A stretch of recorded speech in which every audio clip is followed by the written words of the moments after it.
मध्य प्रदेश के राज्यपाल श्रीमान मंगूभाई पटेल, हमारे लोकप्रिय मुख्यमंत्री श्रीमान मोहन यादव जी, टेक्नोलॉजी के माध्यम से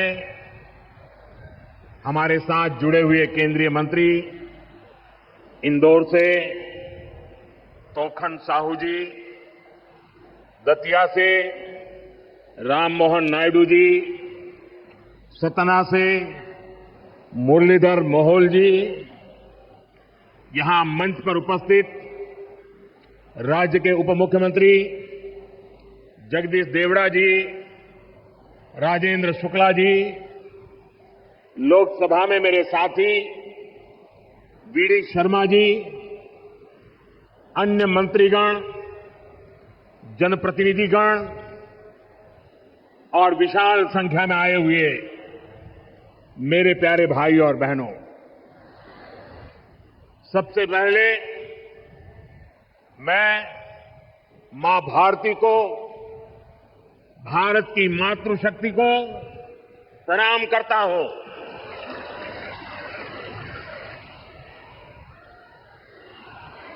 आज यहां इतनी बड़ी संख्या में माताएं, बहनें, बेटियां हमें आशीर्वाद देने आई हैं। मैं आप सभी बहनों के दर्शन पाकर धन्य हो गया हूं।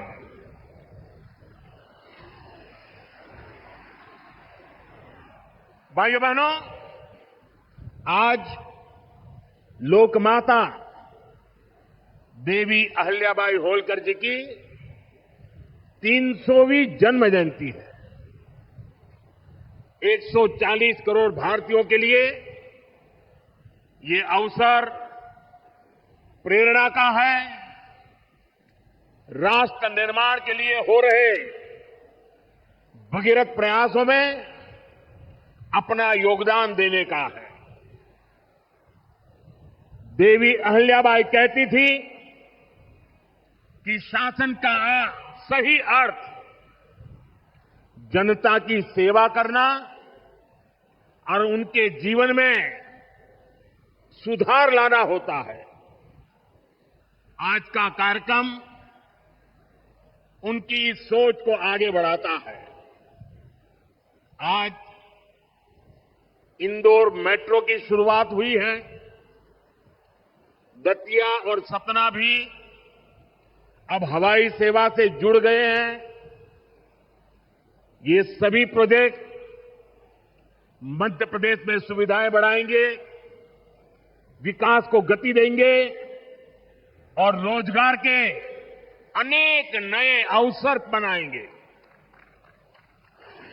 मैं आज इस पवित्र दिवस पर विकास के इन सारे कामों के लिए आप सबको, पूरे मध्य प्रदेश को बहुत बहुत बधाई देता हूं।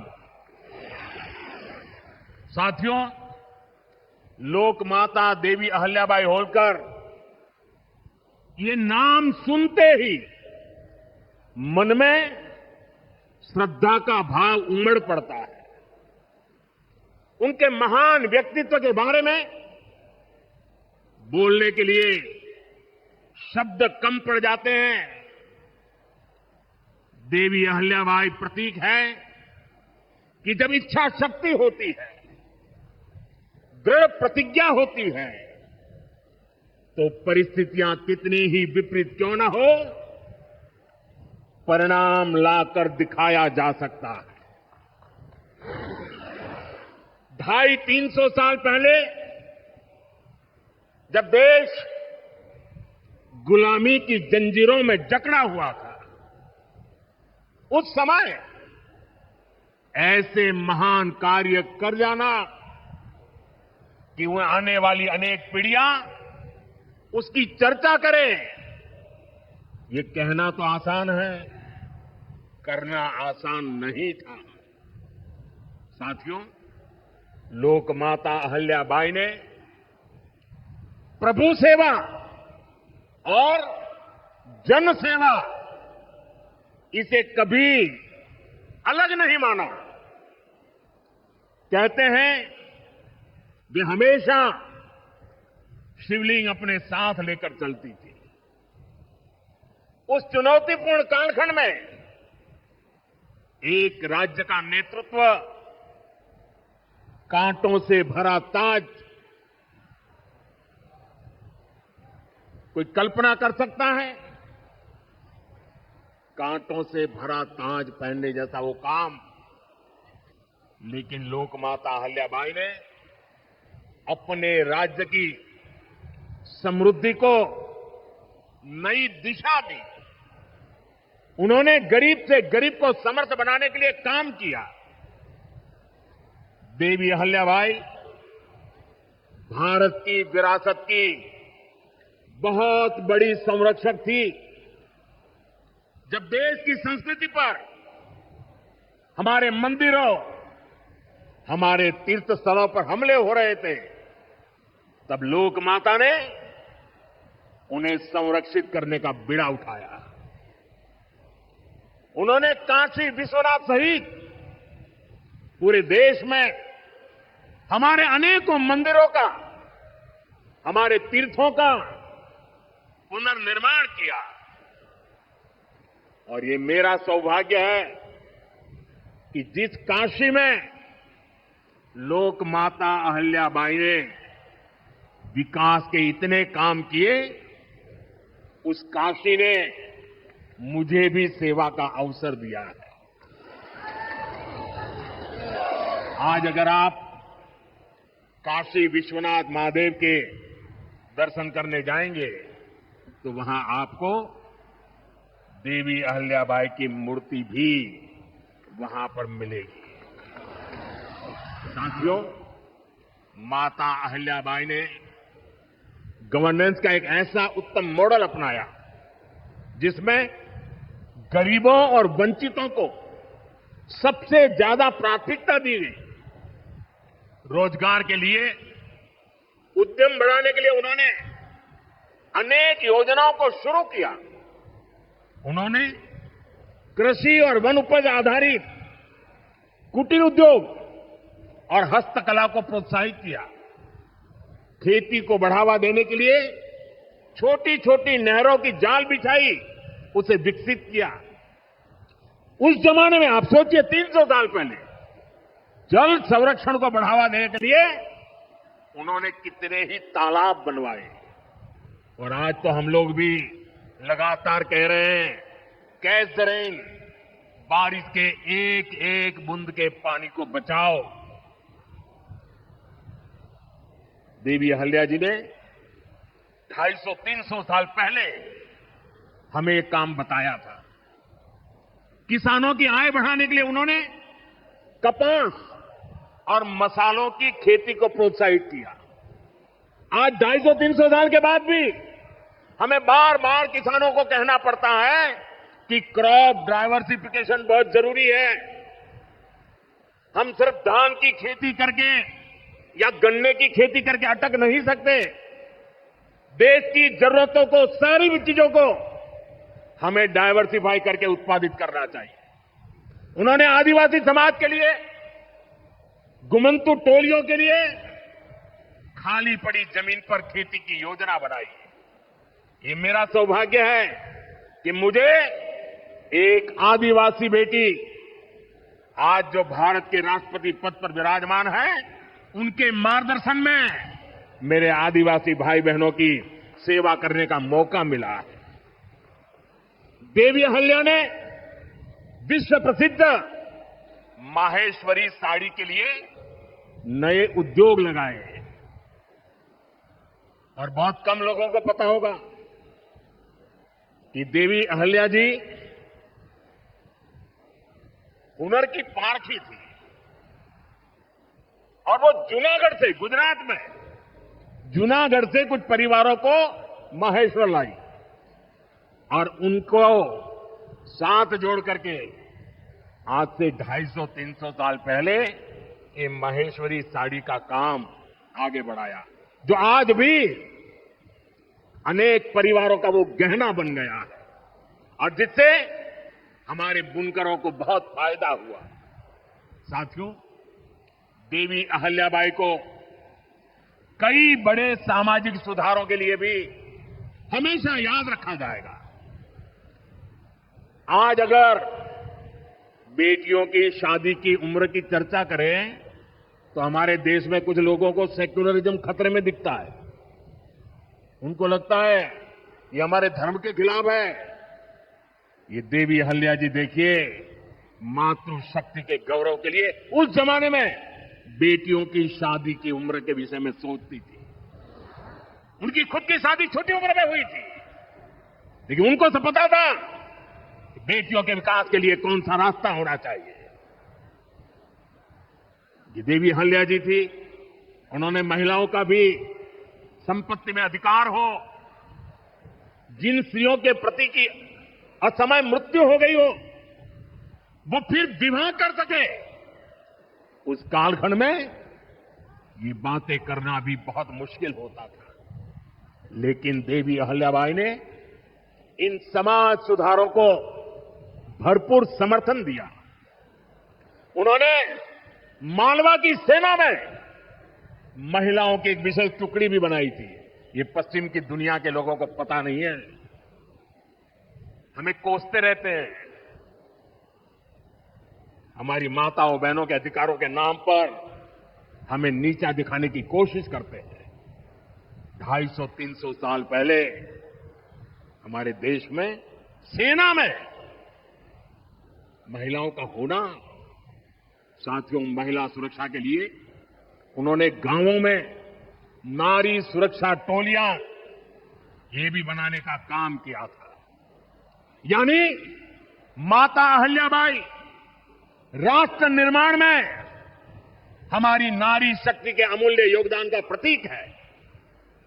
मैं समाज में इतना बड़ा परिवर्तन लाने वाली देवी अहल्या जी को आज श्रद्धापूर्वक नमन करता हूं, उनके चरणों में प्रणाम करता हूं और मैं उनसे प्रार्थना करता हूं कि आप जहां भी हो हम सभी पर अपना आशीर्वाद बरसाएं। साथियों, देवी अहल्या का एक प्रेरक कथन है जो हम कभी भूल नहीं सकते, और उस कथन का अगर मोटे मोटे शब्दों में मैं कहूं तो उसका भाव यही था कि जो कुछ भी हमें मिला है वो जनता द्वारा दिया ऋण है जिसे हमें चुकाना है। आज हमारी सरकार लोकमाता अहल्याबाई के इन्हीं मूल्यों पर चलते हुए काम कर रही है। नागरिक देवो भव, ये आज गवर्नेंस का मंत्र है। हमारी सरकार विमेन लेड डेवलपमेंट के विजन को विकास की धुरी बना रही है। सरकार के हर बड़ी योजना के केंद्र में माताएं, बहनें, बेटियां हैं। आप भी जानती हैं, गरीबों के लिए 4 करोड़ घर बनाए जा चुके हैं और इनमें से अधिकतर घर हमारी माताओं बहनों के नाम पर है। अब मालिकाना हक मेरी माताओं बहनों को दिया है। इनमें से ज्यादातर महिलाएं ऐसी हैं जिनके नाम पहली बार कोई संपत्ति दर्ज हुई है, यानी देश की करोड़ों बहनें पहली बार घर की मालकिन बनी। साथियों, आज सरकार हर घर तक नल से जल पहुंचा रही है ताकि हमारी माताओं बहनों को असुविधा ना हो, बेटियां अपनी पढ़ाई में ध्यान दे सके। करोड़ों बहनों के पास पहले बिजली, एलपीजी गैस और टॉयलेट जैसी सुविधाएं भी नहीं थी। ये सुविधाएं भी हमारी सरकार ने पहुंचाई। और ये सिर्फ सुविधाएं नहीं है, ये माताओं बहनों के सम्मान का हमारी तरफ से एक नम्र प्रयास है। इससे गांव की गरीब परिवारों की माताओं बहनों के जीवन से अनेक मुश्किलें कम हुई है। साथियों, पहले माताएं बहनें अपनी बीमारियां छुपाने पर मजबूर थी। गर्भावस्था के दौरान अस्पताल जाने से बचती थी। उनको लगता था कि इससे परिवार पर बोझ पड़ेगा और इसलिए वो दर्द सहती थी, लेकिन परिवार में किसी को बताती नहीं थी। आयुष्मान भारत योजना ने उनकी इस चिंता को भी खत्म किया है। अब वो भी अस्पताल में 5 लाख रुपए तक का मुफ्त इलाज करा सकती है। साथियों, महिलाओं के लिए पढ़ाई और दवाई के साथ ही जो बहुत जरूरी चीज है वो कमाई भी है। जब महिला की अपनी आय होती है तो घर में उसका स्वाभिमान और बढ़ जाता है, घर के निर्णयों में उसकी सहभागिता और बढ़ जाती है। बीते 11 वर्षों में हमारी सरकार ने देश की महिलाओं को आर्थिक रूप से सशक्त करने के लिए निरंतर काम किया। आप कल्पना कर सकते हैं, 2014 से पहले आपने मुझे सेवा करने का मौका दिया, उसके पहले 30 करोड़ से ज्यादा बहनें ऐसी थी जिनका कोई बैंक खाता ही नहीं था। हमारी सरकार ने इन सभी के बैंक में जन-धन खाते खुलवाए। ई खातों में अब सरकार अलग अलग योजनाओं का पैसा सीधा उनके खाते में भेज रही है। अब वे गांव हो या शहर अपना कुछ ना कुछ काम कर रही है, आर्थिक उपार्जन कर रही है, स्वरोजगार कर रही है। उन्हें मुद्रा योजना से बिना गारंटी का लोन मिल रहा है। मुद्रा योजना की 75% से ज्यादा लाभार्थी ये हमारी माताएं, बहनें, बेटियां हैं। साथियों, आज देश में 10 करोड़ बहनें सेल्फ हेल्प ग्रुप से जुड़ी है, जो कोई न कोई आर्थिक गतिविधि करती है। ये बहनें अपनी कमाई के नए साधन बनाएं, इसके लिए सरकार लाखों रुपयों की मदद कर रही है। हमने ऐसी 3 करोड़ बहनों को लखपति दीदी बनाने का संकल्प लिया है। मुझे संतोष है कि अब तक 1.5 करोड़ से ज्यादा बहनें लखपति दीदी बन भी चुकी है। अब गांव गांव में बैंक सखियां लोगों को बैंकिंग से जोड़ रही है। सरकार ने बीमा सखियां बनाने का अभियान भी शुरू किया है। हमारी बहनें, बेटियां अब देश को बीमा की सुरक्षा देने में बहुत बड़ी भूमिका निभा रही हैं। साथियों, एक समय था जब नई टेक्नोलॉजी आती थी तो उससे महिलाओं को दूर रखा जाता था। हमारा देश आज उस दौर को भी पीछे छोड़ रहा है। आज सरकार का प्रयास है कि आधुनिक टेक्नोलॉजी में भी हमारी बहनें, हमारी बेटियां आगे बढ़कर के नेतृत्व दें। अब जैसे आज खेती में ड्रोन क्रांति आ रही है, इसको हमारी गांव की बहनें ही नेतृत्व दे रही है। नमो ड्रोन दीदी अभियान से गांव की बहनों का हौसला बढ़ रहा है, उनकी कमाई बढ़ रही है और गांव में उनकी एक नई पहचान बन रही है। साथियों, आज बहुत बड़ी संख्या में हमारी बेटियां वैज्ञानिक बन रही है, डॉक्टर, इंजीनियर और पायलट बन रही है।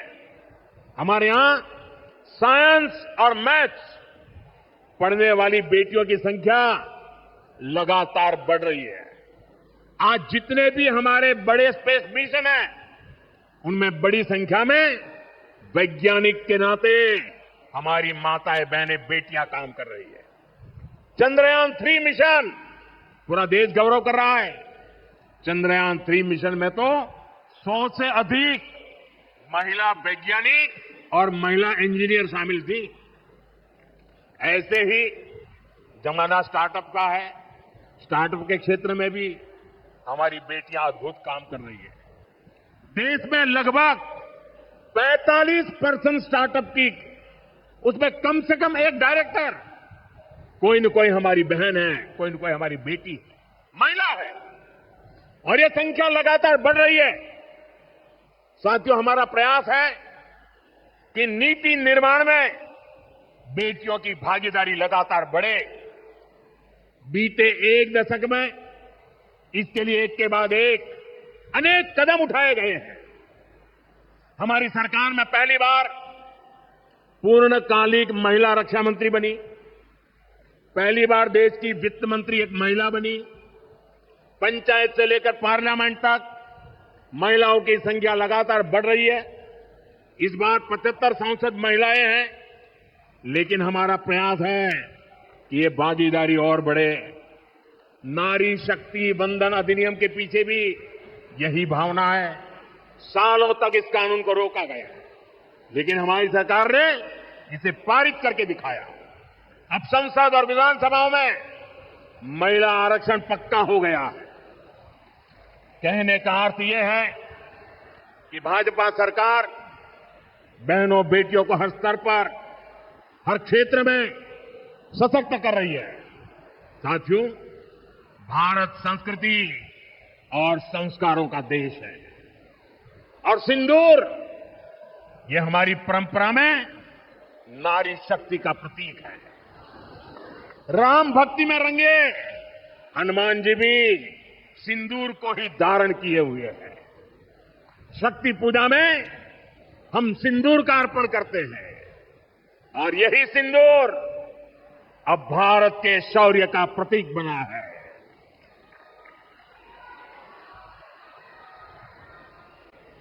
साथियों, पहलगाम में आतंकियों ने सिर्फ भारतीयों का खून ही नहीं बहाया, उन्होंने हमारी संस्कृति पर भी प्रहार किया है। उन्होंने हमारे समाज को बांटने की कोशिश की है, और सबसे बड़ी बात, आतंकवादियों ने भारत की नारी शक्ति को चुनौती दी है। ये चुनौती आतंकवादियों और उनके आकाओं के लिए काल बन गई है, काल। ऑपरेशन सिंदूर आतंकवादियों के खिलाफ भारत के इतिहास का सबसे बड़ा और सफल ऑपरेशन है। जहां पाकिस्तान की सेना ने सोचा तक नहीं था, वहां आतंकी ठिकानों को हमारी सेना ने मिट्टी में मिला दिया। सैकड़ों किलोमीटर अंदर घुस करके मिट्टी में मिला दिया। ऑपरेशन सिंदूर ने डंके की चोट पर कह दिया है कि आतंकवादियों के जरिए छद्म युद्ध, प्रॉक्सी वॉर नहीं चलेगा। अब घर में घुसकर भी मारेंगे, और जो आतंकियों की मदद करेगा उसको भी इसकी भारी कीमत चुकानी पड़ेगी।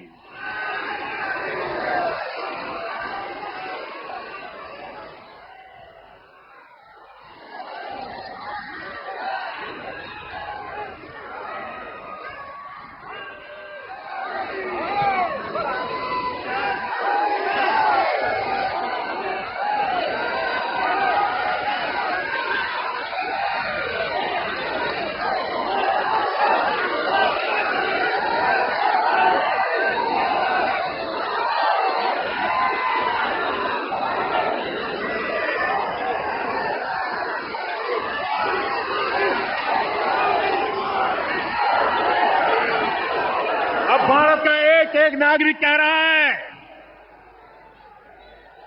140 करोड़ देशवासियों का बुलंद आवाज कह रहा है, अगर तुम गोली चलाओगे तो मान के चलो, गोली का जवाब गोले से दिया जाएगा।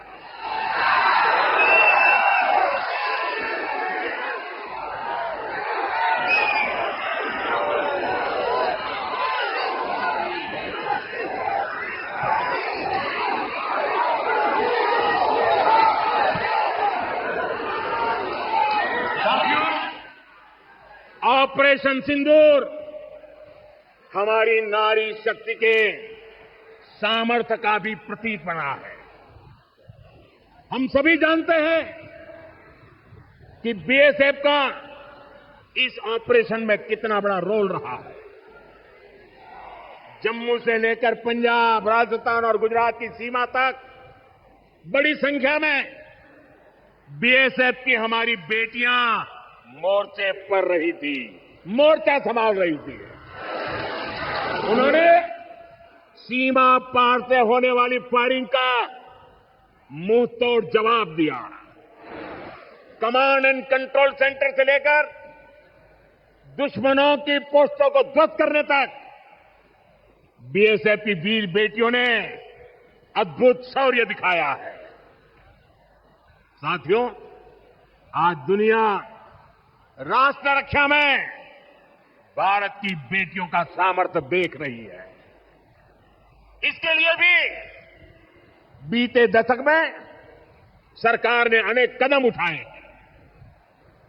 स्कूल से लेकर युद्ध के मैदान तक आज देश अपनी बेटियों के शौर्य पर अभूतपूर्व भरोसा कर रहा है। हमारी सेना ने पहली बार सैनिक स्कूलों के दरवाजे बेटियों के लिए खोले हैं।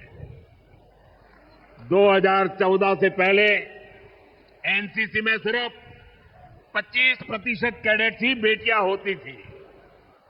आज उनकी संख्या 50% की तरफ आगे बढ़ रही है।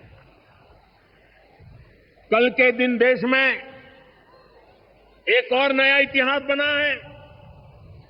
आज अखबार में देखा होगा आपने, नेशनल डिफेंस एकेडमी यानी एनडीए से महिला कैडेट्स का पहला बैच पास आउट हुआ है। आज सेना, नौसेना और वायुसेना में बेटियां अग्रिम मोर्चे पर तैनात हो रही है। आज फाइटर प्लेन से लेकर आईएनएस विक्रांत युद्धपोत तक विमेन ऑफिसर्स अपनी जांबाजी दिखा रही है। साथियों, हमारी नौसेना की वीर बेटियों के साहस का ताजा उदाहरण भी देश के सामने है। आपको मैं नाविका सागर परिक्रमा के बारे में बताना चाहता हूं। नेवी की 2 वीर बेटियों ने करीब 250 दिन की समुद्री यात्रा पूरी की है। धरती का चक्कर लगाया है। हजारों किलोमीटर की ये यात्रा उन्होंने ऐसी नाव से की जो मोटर से नहीं बल्कि हवा से चलती है। सोचिए, 250 दिन समंदर में, इतने दिनों तक समंदर में रहना, कई हफ्ते तक जमीन के दर्शन तक नहीं होना, और ऊपर से समंदर का तूफान कितना तेज होता है मुझे पता है। खराब मौसम, भयानक तूफान, उन्होंने 2 बेटियां, उन्होंने हर मुसीबत को हराया है। ये दिखाता है कि चुनौती कितनी भी बड़ी हो, भारत की बेटियां उस पर विजय पा सकती है। साथियों, नक्सलियों के खिलाफ ऑपरेशन हो या फिर सीमा पार का आतंक हो, आज हमारी बेटियां भारत की सुरक्षा की ढाल बन रही है। मैं आज देवी अहल्या की इस पवित्र भूमि से देश की नारी शक्ति को फिर से सैल्यूट करता हूं। साथियों, देवी अहल्या ने अपने शासनकाल में विकास के कार्यों के साथ साथ विरासत को भी सहेजा। आज का भारत भी विकास और विरासत दोनों को साथ लेकर चल रहा है। आधुनिक इंफ्रास्ट्रक्चर के निर्माण को देश कैसे गति दे रहे हैं, आज का कार्यक्रम इसका उदाहरण है। आज मध्य प्रदेश को पहली मेट्रो सुविधा मिली है। इंदौर पहले ही स्वच्छता के लिए दुनिया में अपनी पहचान बना चुका है। अब इंदौर की पहचान उसकी मेट्रो से भी होने जा रही है। यहां भोपाल में भी मेट्रो का काम तेजी से चल रहा है। मध्य प्रदेश में रेलवे के क्षेत्र में व्यापक काम हो रहा है। कुछ दिन पहले ही केंद्र सरकार ने रतलाम नागदा रूट को 4 लाइनों में बदलने के लिए स्वीकृति दे दी है। इससे इस क्षेत्र में और ज्यादा ट्रेनें चल पाएगी, भीड़भाड़ कम होगी। केंद्र सरकार ने इंदौर मनमाड़ रेल परियोजना को भी मंजूरी दे दी है। साथियों, आज मध्य प्रदेश के दतिया और सतना भी हवाई यात्रा के नेटवर्क से जुड़ गए हैं। इन दोनों हवाई अड्डों से बुंदेलखंड और विंध्य क्षेत्र में एयर कनेक्टिविटी बेहतर होगी। अब मां पीतांबरा, मां शारदा देवी और पवित्र चित्रकूट धाम के दर्शन करना और सुलभ हो जाएगा। साथियों, आज भारत इतिहास के उस मोड़ पर है जहां हमें अपनी सुरक्षा, अपने सामर्थ्य और अपनी संस्कृति हर स्तर पर काम करना है। हमें अपना परिश्रम बढ़ाना है। इसमें हमारी मातृशक्ति, हमारी माताओं, बहनों, बेटियों की भूमिका बहुत बड़ी है। हमारे सामने लोक माता देवी अहल्याबाई जी की प्रेरणा है।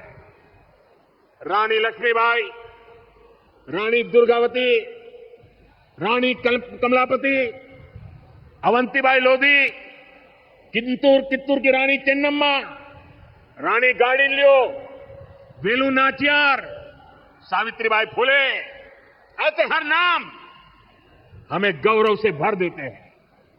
लोक माता अहल्याबाई की 300वीं जन्म जयंती हमें निरंतर प्रेरित करती रहे। आने वाली सदियों के लिए हमें सशक्त भारत की नींव मजबूत करें। इसी कामना के साथ आप सभी को फिर से एक बार बहुत बहुत शुभकामनाएं देता हूं। अपना तिरंगा ऊपर उठा करके मेरे साथ बोलिए, भारत माता की,